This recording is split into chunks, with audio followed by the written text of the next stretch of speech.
Hey, it's Clay, and I've got another Battlefield 3 commentary for you today. I'm playing some more Rush and Operation Metro, but this time I'm actually using the M416, which I consider to kind of be the jack-of-all-trades assault rifle. It doesn't do anything really bad, but it also doesn't really do anything that well, which actually makes it kind of a weapon that I like. It doesn't have a lot of weaknesses, can do short range and long range both equally well. I've played around a little bit with the flash suppressor versus the heavy barrel and foregrip and all that, and I think I've come to like it best with the heavy barrel and no foregrip.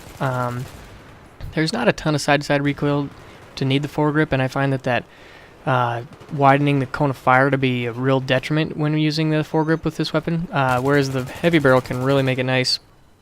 Nice benefit for your long-range shooting to increase your effective range, but yeah, at the same time, the flash suppressor is a good choice too if you're wanting to be a little more incognito.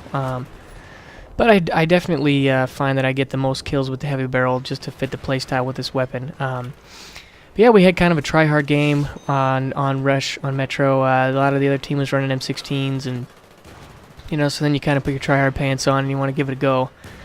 So this third objective tends to be the one where you really got to make or break. It's tough getting up these stairs, up these escalators. There's a lot of.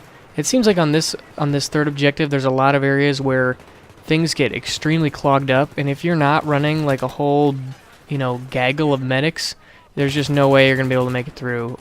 That almost seems to be the only strategy that I can come up with to get through this part of the map effectively on offense.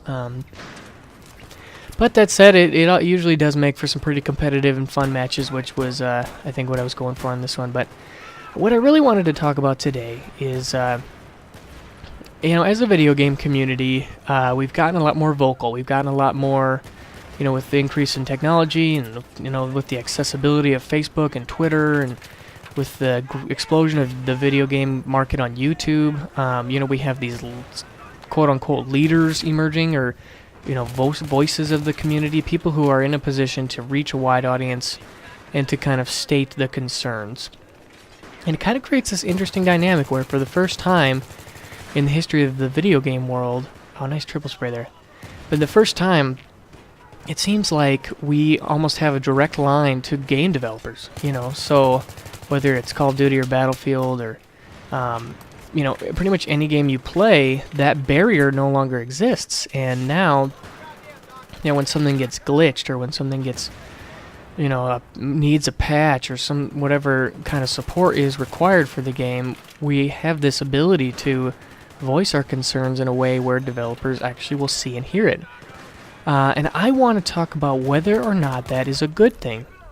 Because I do think that on a lot of these things, people just kind of automatically assume that the community knows best and that developers need to listen to their community because they're, we pay for the game, and so we deserve to have a say in it.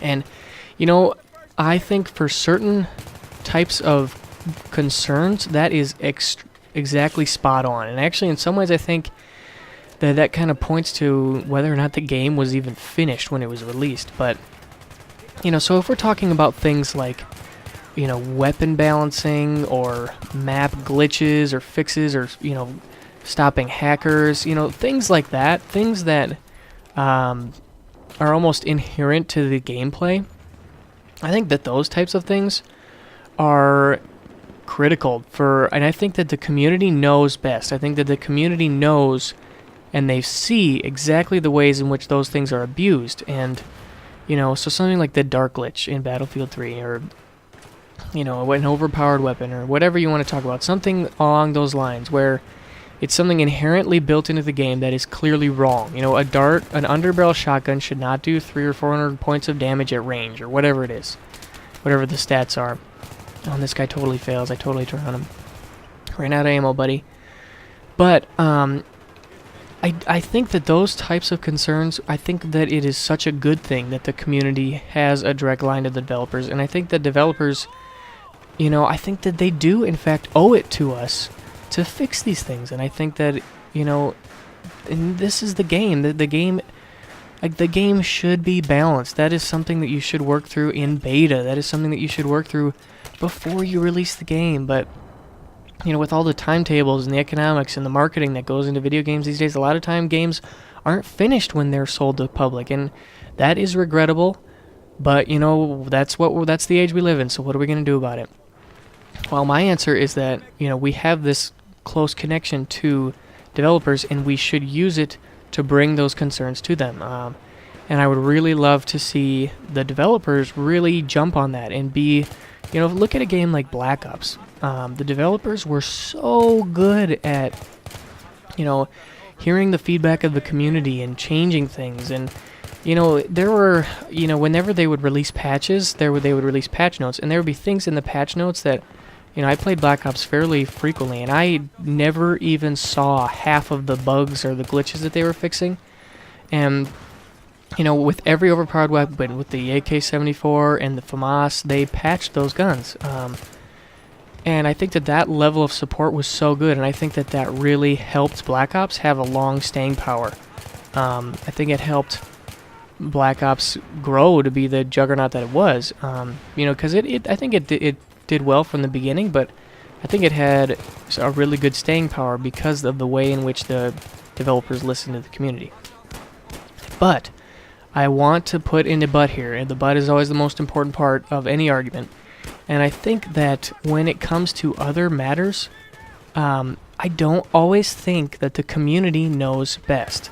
And I think that to some extent, developers should not always try to give the community what they think that they want.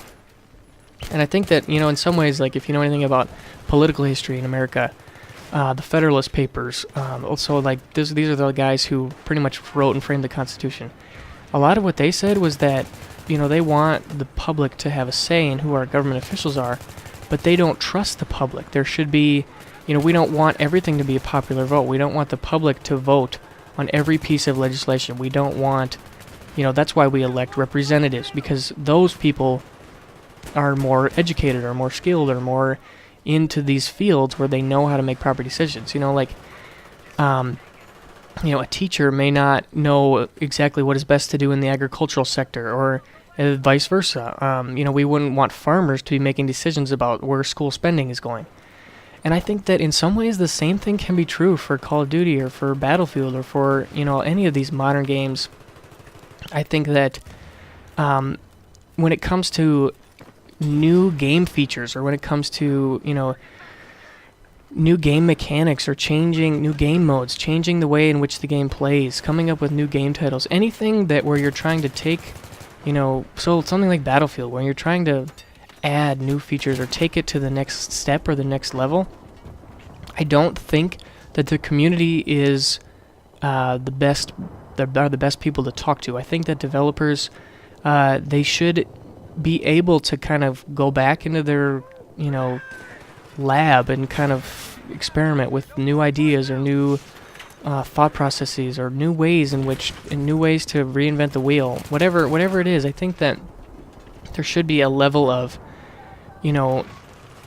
developers have freedom to take their, because they have a gifting, they have a skill set that got them to the point where they can be a developer. And whether that's coding, whether that's creativity, that whole package combined together, there's a reason that those guys have those jobs, and there's a reason that I don't have that job.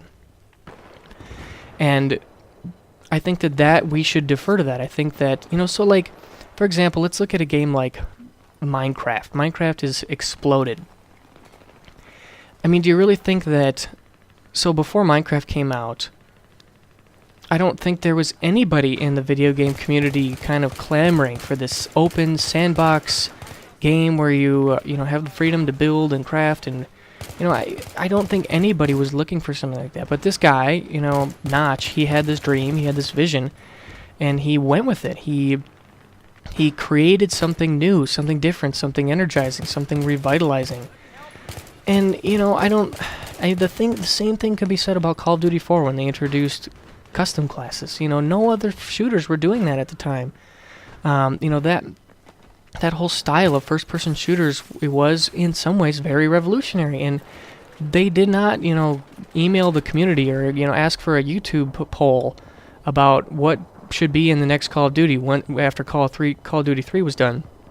These guys put their heads together and they came up with something new and exciting and invigorating. And so for DICE and EA, I don't want them to spend their entire time listening to the feedback of the community to try to make the next Battlefield game, whether that's Bad Company, the next Bad Company, or then if it's Battlefield 4, whatever it is. I don't think that they should spend every moment listening for that feedback. I think that we should trust them to the point where they brought us these Battlefield titles thus far, and they've introduced new game mechanics and new things to first-person shooters that makes it really fun, that made us fall in love. And if we're talking, like I said before, about tweaking the existing game to optimize it, yeah, we should have a huge voice in that. But when it comes to coming up with new ideas, because I don't want to play Battlefield 3 for the rest of my life. I want to play the next shooter in a year or two, and I want there to continue to be innovation and creativity and new ideas, because I think that drives progress, that drives change, that drives innovation. And I don't think that the community is the best source to find that innovation. But those are my thoughts. That's I think that it's important as the community to be mindful of where we're at and what our voice can do, and to put our energies effectively. But those are my thoughts. Let me know what you guys think down in the community. Should the gamers, the community of players, have a voice to the developers? Is that a good thing? Is it a bad thing? Is it good for some things and not for others? I'd love to hear what you guys have to think. But I will see you soon, and talk to you later.